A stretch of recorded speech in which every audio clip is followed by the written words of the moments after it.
Nós recebemos agora no Arena o deputado federal licenciado Eduardo Bolsonaro, que foi citado na decisão do ministro Alexandre de Moraes, que determinou a operação contra o ex-presidente Jair Bolsonaro.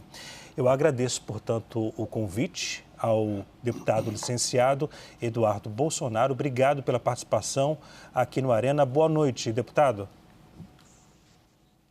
Boa noite, Leandro, a todos que nos assistem, ao jornalista da CNN, satisfação aproveitar essa oportunidade com os senhores aqui. Deputado, como foi que o senhor recebeu essa informação sobre a decisão, a determinação do ministro Alexandre de Moraes em relação ao seu pai, ao ex-presidente Jair Bolsonaro, e também a proibição de o senhor manter conversas com o Jair Bolsonaro?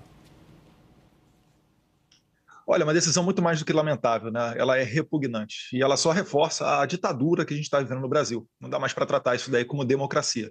O mundo inteiro, que ainda não conhecia Alexandre de Moraes, fica espantado, né? Não se vê em local nenhum do mundo uma pessoa, antes sequer de uma condenação, viver praticamente no regime semiaberto. Bolsonaro está sofrendo agora prisão domiciliar, tal qual sofreria uma pessoa que tivesse progredido para o regime semiaberto, podendo sair de casa durante o dia apenas para trabalhar. E quando se trata, né, de uma relação de pai e filho, fica mais claro ainda para todos aqueles que têm família que isso é para humilhar, para esculachar e, principalmente, depois de vir e ainda sendo embasada a decisão do Moraes, em um dos dispositivos, dizendo que ele está tomando essa decisão porque o Bolsonaro postou um vídeo do Donald Trump prestando solidariedade a Bolsonaro, isso daí fica mais claro do que nunca. Agora, o que causa estranheza é pessoas, né, que eu não consigo entender que estejam em sã consciência, achando que essas medidas vão fazer o Donald Trump recuar. É importante que entendam, não haverá recuo. Eu não falo pelo Donald Trump, eu não falo por ninguém do governo. Se quiserem tentar lá e botar o Geraldo Alckmin, né, que esteve naquela foto ao lado de terroristas da Jihad Islâmica, Hamas, Hezbollah, que já assassinaram diversos, milhares de norte-americanos, podem tentar. Boa sorte. Boa sorte na negociação. Não adianta o Lula ficar comendo jabuticaba, o Celso Amorim cantando Quem Tem Medo do Lobo Mal, e depois mandar um jornalista lá dentro do pool que eles falam da Casa Branca, perguntar para a porta-voz da Casa Branca, o Lula está aberto à negociação, por que vocês não negociam? O Brasil não se dá ao respeito. O Brasil não buscou nenhuma porta de entrada junto ao governo norte-americano. A gente está no momento, talvez, mais importante da diplomacia brasileira das últimas décadas. O nosso chanceler estava na Irlanda, a embaixadora do Brasil nos Estados Unidos estava de férias. Eu estava anteontem dentro do State Department, uma reunião com 8 integrantes de altíssimo nível. Veio a pergunta, qual o nome da embaixadora de vocês aqui em Washington, D.C.? Ninguém sabia responder. Esse é o tamanho da insignificância do Brasil, que tem vivido mais do que nunca os dias de anão diplomático. Não tem como você achar que o Brasil não vai sofrer consequências se aliando ao todo tipo de escória mundial. Então, o cenário que a gente está vendo hoje é fruto da perseguição política e de um governo acéfalo. Deputado, deixe-me chamar aqui também os nossos analistas, a Juliana Lopes e o Pedro Venceslau, que vão participar da entrevista também. Juliana? Deputado, boa noite. Obrigada por participar aqui dessa entrevista. Queria perguntar para o senhor o seguinte: a Casa Branca, em conversas com o senhor, ofereceu asilo político ao ex-presidente Jair Bolsonaro? Quando isso aconteceu? Se foi nessa semana? Negativo. Nunca ouvi uma conversa dessa. Nunca tive conhecimento de nenhuma conversa dessa.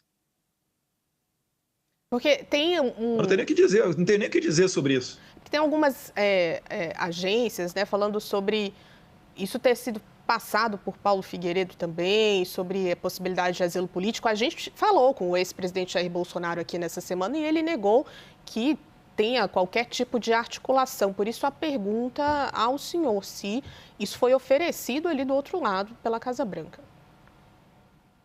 Negativo, de maneira nenhuma, isso não foi cogitado. Inclusive, né, na nossa caminhada ali dentro da Casa Branca e dentre outras autoridades, alguma pessoa de fora, né, antes de entrar lá, brasileiro, veio falando: Eduardo, posso buscar um acordo para tentar livrar só o Bolsonaro? Eu falei: negativo. O país está vivendo uma crise institucional, não é uma crise política.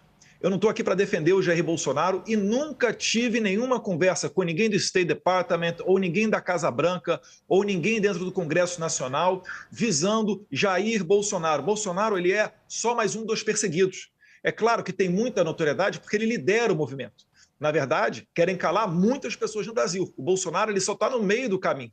Agora, falar que houve uma investida para se botar Jair Bolsonaro em exílio, asilo, etc., eu quero saber a fonte. Eu quero a cariação com essa pessoa.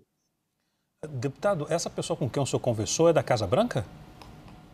Que falou... Não, negativo. É um brasileiro, pessoa que não tem relevância nenhuma, não é conhecida de ninguém, e veio falar que, imagine se de repente tirassem só o Jair Bolsonaro do processo. Eu falei, negativo. Nem levo para o Jair Bolsonaro isso, que isso aí está fora de questão. E também, vamos ser sinceros, não tem como fazer acordo com essa atual conjuntura aí da Suprema Corte. Se acordo desse resultado, a cartinha do Temer tinha acabado com toda a perseguição política do Brasil. Eu aprendi com Alexandre de Moraes que não se deve recuar mediante chantagem. Só que agora Alexandre de Moraes está encontrando uma pessoa maior do que ele para bater de frente. Os Estados Unidos, Trump, já entrou em disputas com o Canadá e ganhou. O Canadá fez uma lei migratória mais rigorosa. Entrou em disputa, uma política, entrou em disputa com o México reclamando da invasão de fentanil nos Estados Unidos. O México fez a maior apreensão de fentanil da sua história. O líder supremo do Irã, o Ali Khamenei, disse que não ia parar o seu projeto nuclear. Ele foi e jogou uma bomba. Os senhores acreditam que dará certo, então, Alexandre de Moraes, tendo o respaldo, tendo como coadjuvante Lula, para conseguir fazer o Trump recuar? Pelo amor de Deus, as elites brasileiras têm que bater na porta correta. Os senhores são responsáveis por permitir também, em boa parte, não somente, mas por permitir que o Lula estivesse aí no poder. Muita gente apoiou o Lula. Chegou a hora de vocês passarem a fatura de dizer, olha, eu não quero que o Brasil vire uma Venezuela. Muitos aloprados especialistas já falaram que topam. Não, por mim, pode mandar a tarifa, o Brasil não pode baixar a cabeça. Eu quero saber dos senhores, que tem boa parcela de poder nacional, se os senhores concordam com isso que está acontecendo ou se vão segurar Alexandre de Moraes. Pedro Venceslau tem uma pergunta também. Pedro? Deputado, as pesquisas mostram que depois da tarifa, o presidente Lula recuperou popularidade. Eles estão fazendo uma campanha grande nas redes sociais, conseguiram um engajamento que não tinham antes. Isso também aconteceu no Canadá, citado pelo senhor, também aconteceu no México. Sempre que Donald Trump entrou em ação, ele acabou ajudando a recuperar a popularidade ou a dar popularidade para esses presidentes. O senhor não acha que que está acontecendo isso exatamente no Brasil? Quer dizer, que há uma rejeição muito grande a essa decisão de Donald Trump e que isso está beneficiando o governo e o presidente Lula? Eu não estou preocupado com a eleição. Se o Brasil não resolver nos próximos meses ou próximas semanas essa crise institucional, não haverá eleição em 2026. Então, por que eu me preocuparia com popularidade? Eu não estou preocupado com popularidade. É 100% vitória ou 100% derrota. E eu tenho certeza, se nós sairmos vitoriosos, eu creio, tenho fé em Deus que sairemos, a gente recupera essa popularidade em 1 ou 2 dias. Não estou realmente preocupado com isso. Eu estou preocupado em a gente chegar numa eleição em 2026 sem Bolsonaro poder concorrer, sem eu, que muitos dão como certo, um senador por São Paulo, poder retornar para a minha terra. Vocês acham que vai acontecer com o quê? Com vários deputados do PL, tem cerca de 9 deputados do PL que enfrentam processos no STF, a esmagadoríssima maioria por falar. Tem gente que está sendo investigado por falar da tribuna. Cabo Gilberto, Marcel Van Hatten, eu, novamente. O Nicolas tem processo, o Gayer tem processo. Vocês acham mesmo que Alexandre de Moraes vai permitir que determinadas pessoas cheguem ao Senado, sendo que são certo e claro que votariam o impeachment do Alexandre de Moraes? Vocês acham que ele vai permitir que isso aconteça? O Brasil terá a oposição varrida das eleições de 2026 se a única esperança que está surgindo agora com os Estados Unidos não der certo. É por isso que não haverá recuo. E o nosso aliado, ele é muito forte. O Trump não vai recuar diante do Alexandre de Moraes. Perfeito. Se houver o cenário de terra arrasada, pelo menos eu estarei vingado desses ditadores de toga. Agora, deputado, o senhor vem sendo pressionado tanto por parlamentares daqui do Brasil, da direita, como também por empresários, para tentar convencer o presidente Donald Trump a voltar atrás e derrubar esse anúncio do tarifaço? Algumas pessoas falaram comigo, obviamente, preocupadas, naturalmente, com as tarifas. É óbvio que não é o cenário desejado. Eu, desde o começo, sempre advoguei por sanções individuais contra o ministro Alexandre de Moraes, mas essas tarifas são a única novidade que estão fazendo, né, o sistema repensar. É a única alternativa e fio de esperança que nos resta. Então, eu não tenho como criticar o Donald Trump. Se ele escolheu, dentre as cartas que tinha à sua mesa, a tarifa, isso daí, enfim, lamento que o povo brasileiro inteiro possa vir a pagar essa conta. Mas também a nação tem que entender que não se dá os mesmos privilégios, né, da sociedade livre, não são dados a ditaduras. O Brasil, o Trump chamou de regime e chamou acertadamente. No Brasil, as instituições já não funcionam mais com normalidade. Você vê só, o Congresso é incapaz de derrubar um decreto de IOF do presidente da República. Isso daí mostra uma total disfunção. Isso é típico de ditadura. Na Venezuela, o STF de lá fechou o Congresso Nacional. No Brasil não precisa fechar, porque o Alexandre de Moraes já está dando as cartas, vai fechar para quê? Então, esse é o tipo de regime que nós estamos vivendo hoje. E regimes são sancionados, regimes são tarifados, pessoas perdem os seus bens. E eu quero crer, né? Eu rezo a Deus para que a elite brasileira pressione o Alexandre de Moraes, porque uma das possibilidades que pode chegar a vir é o desligamento do Brasil do sistema SWIFT, que é essencial nas transações internacionais. O Trump fez isso com o Irã, fez isso com a Rússia.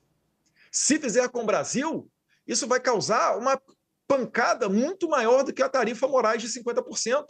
Eu não quero chegar nesse ponto. Eu não quero chegar numa eleição de 2026, onde você já pode extrair e concluir que o Trump não reconhecerá uma eleição sem a participação de Jair Bolsonaro. Como é que ficará o Brasil no cenário internacional? As pessoas não estão entendendo que quando eu falo que as próximas semanas são decisivas, não é algo da boca para fora, não é algo de uma mente ideologizada. Eu estou falando a verdade. O Lula não tem interesse nenhum em resolver isso daí. Tanto é que está escalando Geraldo Alckmin para tentar conversar com os americanos. Isso não ocorrerá. O americano não vai conversar com quem apoia assassino de cidadão americano. O Hezbollah já matou vários, o Hamas, Jihad Islâmica, até os Houthis. Isso não ocorrerá. Então o Lula está querendo agarrar isso daí com unhas e dentes para tentar resgatar a popularidade dele. Mas isso não vai adiantar, porque a crise econômica, com Bolsonaro preso ou não, ela vai se agravar. E o Brasil, para solucionar isso, só tem uma maneira: é segurando o ímpeto do Alexandre de Moraes. Leiam a carta do Trump. Ele fala que ele abre falando de Bolsonaro, e não só Bolsonaro, a perseguição também a todos os seus seguidores. Os senhores realmente acreditam que o Barroso, escrevendo uma carta para o Trump, com toda a ladainha que o Trump ouviu durante os 4 anos que ele não estava na presidência, né, de defesa da democracia, etc., da qual o próprio Trump foi vítima, vocês acham que o Barroso vai conseguir convencer o Trump? Ou será que ele está fechando, enterrando a possibilidade de uma mesa de diálogo? Porque o mundo inteiro está dialogando com o Trump. Inimigos e aliados históricos dos americanos. Só o Brasil que não. E só o Brasil tem uma tarifa de 50% por causa disso. Na carta dele ele fala, mais uma vez e finalizando, né, perseguição a Bolsonaro e seus apoiadores. Por isso que eu tenho falado, olha, a melhor sinalização é uma anistia ampla, geral e restrita. Depois ele fala da regulamentação das Big Tech. Começou agora a sessão 301. Se preparem, virá a novidade dessa investigação da sessão 301 também, que visa proteger os interesses comerciais dos americanos, podendo culminar nas sanções IEPA, né? International Economy Emergency Power Act. Isso vai acabar sancionando muita gente para além de Alexandre de Moraes. Ele continua depois na carta falando alguma coisa de comércio e pincelando também a questão do sistema do complexo industrial de censura. Para que a gente vai pagar o preço disso, se tudo isso são características de regimes autoritários? Agora, deputado... É só isso que a gente está trabalhando e querendo evitar. Deputado, deixe-me fazer um outro questionamento. Fontes, apuração nossa, da equipe CNN, já informou, já passou a informação várias vezes, que o Supremo Tribunal Federal não vai mudar em nada em relação ao julgamento do ex-presidente Jair Bolsonaro. O próprio presidente Lula também afirmou que vai haver, sim, critérios em relação às Big Techs.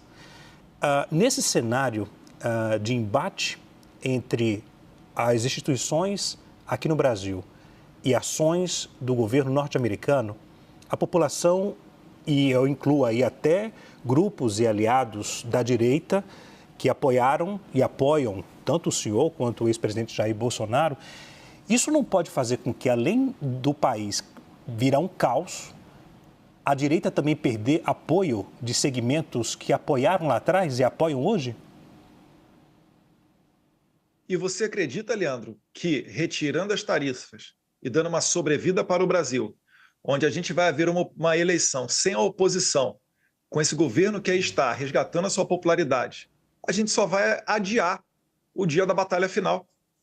Eu tenho certeza que os brasileiros não querem ficar trabalhando até junho, julho, agosto, setembro, outubro, novembro, só para pagar impostos. O Brasil tem um momento crucial para decidir se vai ter um tratamento definitivo de Venezuela ou se vai se alinhar com as potências democráticas do mundo. Não é culpa minha. Eu não estou fazendo nada. Eu só levo os fatos aqui. Eu sequer tenho o poder da caneta. Eu não posso chegar e ficar aconselhando, o presidente Trump faz isso, retire a tarifa. Eu nunca vi o Trump recuar. Não existe recuo. Se este for o cenário, Leandro, lamento. O Brasil será mergulhado num caos e terá um tratamento semelhante ou igual ao da Venezuela. E o Trump, e o Celso Amorim e o Lula estão adorando isso porque eles acham que eles estão indo para o colo da China e da Rússia. Só que a própria China e a Rússia estão fazendo acordo com os Estados Unidos. Olha que loucura. Deputado, quando teve a questão da dolarização... Deixa-me passar. Só para finalizar, Leandro, quando teve a questão perguntaram ao Lavrov, né, chanceler da Rússia, sobre a questão da moeda única do BRICS. O que ele respondeu? Trump, a gente não tem nada a ver com isso não, isso é coisa lá, do Lula e dos brasileiros. Ninguém bate de frente com Trump, não será a Moraes que conseguirá fazer esse feito. Juliana? Deputado, queria puxar por um gancho do que o senhor já falou aqui sobre não termos eleições aqui no Brasil em 2026. Isso está sendo articulado pelo senhor? O senhor conversou com os integrantes do governo americano sobre isso? O que pode acontecer? Inclusive, mais sanções estão por vir? O que o senhor está entendendo que vai acontecer aí de fora? Eu acho o seguinte, para quem acompanha minimamente os posicionamentos dos Estados Unidos e também do presidente Trump, consegue enxergar esse cenário facilmente. Eles não reconheceram a eleição da Venezuela, por quê? Maria Corina Machado não pôde participar, a principal líder da oposição. Depois o Maduro vai e sem uma auditoria, né, até porque a Maria Corina Machado conseguiu comprovar, através de uma auditoria paralela, que ela venceu com mais de 60% dos votos. Né? Ela e o Edmundo Gonzalez, né? Porque ela não pôde participar, o Edmundo Gonzalez foi o seu preposto.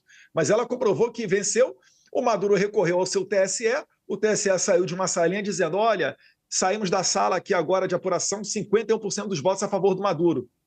A eleição brasileira, ela tem tudo para ser esse tipo de eleição. Os Estados Unidos não vão reconhecer, o Trump já falou que o Jair Bolsonaro está sofrendo uma perseguição, que ele é uma pessoa honesta. Ora, meu Deus do céu, ele está sendo acusado de um golpe de Estado, e eu também agora. Está claro para todo mundo que esse processo de golpe, essas investigações, elas são abertas só para o Moraes selecionar quem ele vai pegar. Vamos perguntar para o Alexandre de Moraes, numa entrevista ao vivo, aquelas mensagens que o Glenn Greenwald dispôs na Folha de São Paulo, onde ele diz, tem que pegar o Eduardo Bolsonaro. Essa é a pessoa que está me investigando. E ainda tem gente, não estou falando que são senhores não, né? Mas de outros grandes canais de comunicação que dão contornos de ilegalidade e comentam com normalidade isso tudo. Isso tudo está errado, está viciado desde o começo. Nós somos pessoas honestas. Não tem nada que pese contra nós. Pessoas velhinhas, que nunca pisaram numa delegacia, tratadas como terroristas, num golpe, sem apoio da polícia, sem apoio das Forças Armadas, num domingo de janeiro.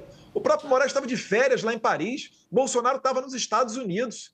Impossível dar golpe, mas ainda assim querem colocar isso adiante para tirar o líder da oposição da eleição do ano que vem. Isso não tem como dar certo. Eu tenho certeza, se a gente chegar nesse nível, o Brasil não terá as suas eleições reconhecidas em 2026. Pedro?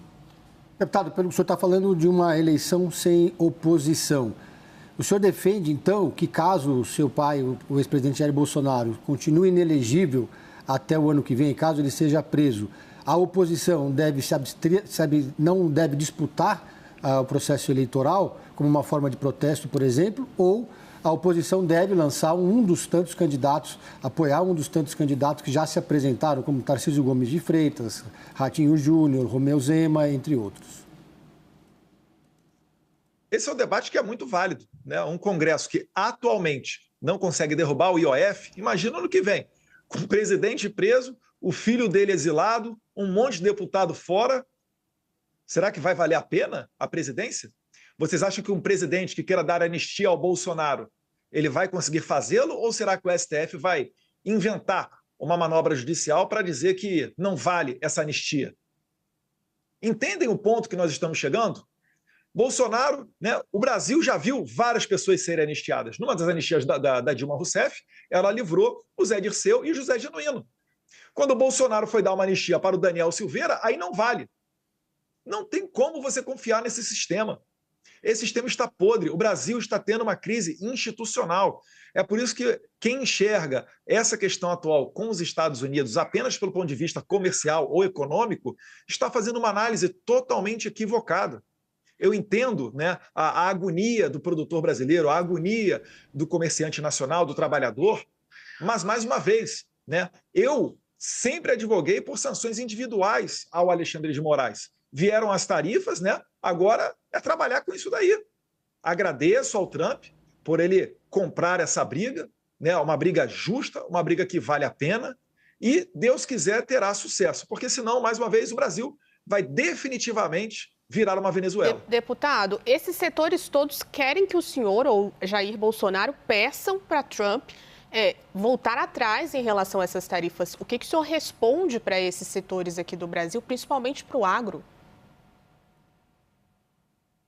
Entendo, né, mais uma vez, né, a preocupação, e podem ter certeza, muitas dessas pessoas, em que pesem terem, né, à frente, no horizonte, um prejuízo financeiro se avizinhando, elas me apoiam. Boa parte dessas pessoas me apoiam. Eu estava com o Paulo Figueiredo anteontem fazendo uma transmissão, ele estava fazendo análise de alguns dados, se não me engano, até uma pesquisa da Quest, que não dá para dizer que é uma pesquisa, né, vinculada à direita, e chegou-se à conclusão ali de que 4 em cada 10 brasileiros estava apoiando a questão da tarifa. Isso daí é 80% dos eleitores da direita, o que mostra um amadurecimento muito grande. Eu estava achando que 95% dos brasileiros seriam contra. Quando veio esse dado, eu fiquei até positivamente surpreso. Isso é um sinal verde aos parlamentares que eles podem defender, sim, obviamente, né, com um tom correto, falando da crise institucional, não se restringindo apenas à visão econômica ou comercial, para tratar desse tema. Mas, mais uma vez, não existe como o Brasil se comportar como uma ditadura e ter privilégios do mundo livre. Ok. Deputado, muito obrigado mais uma vez pela disponibilidade ao falar conosco aqui da CNN Brasil. Até a próxima. Eu que agradeço, Leandro, a todos vocês, né? Espero que Deus ilumine a cabeça das autoridades brasileiras, né? Principalmente da elite econômica, que tem muito poder, para que façam pressão nas pessoas corretas, notoriamente Alexandre de Moraes, e a gente consiga mudar esse cenário atual. Dos Estados Unidos, eu posso garantir, não falo em nome de ninguém, mas eu posso garantir, não haverá recuo. Se tudo der errado, pelo menos, nós já estaremos vingados. Muito obrigado. Obrigado, deputado. Boa noite para o senhor.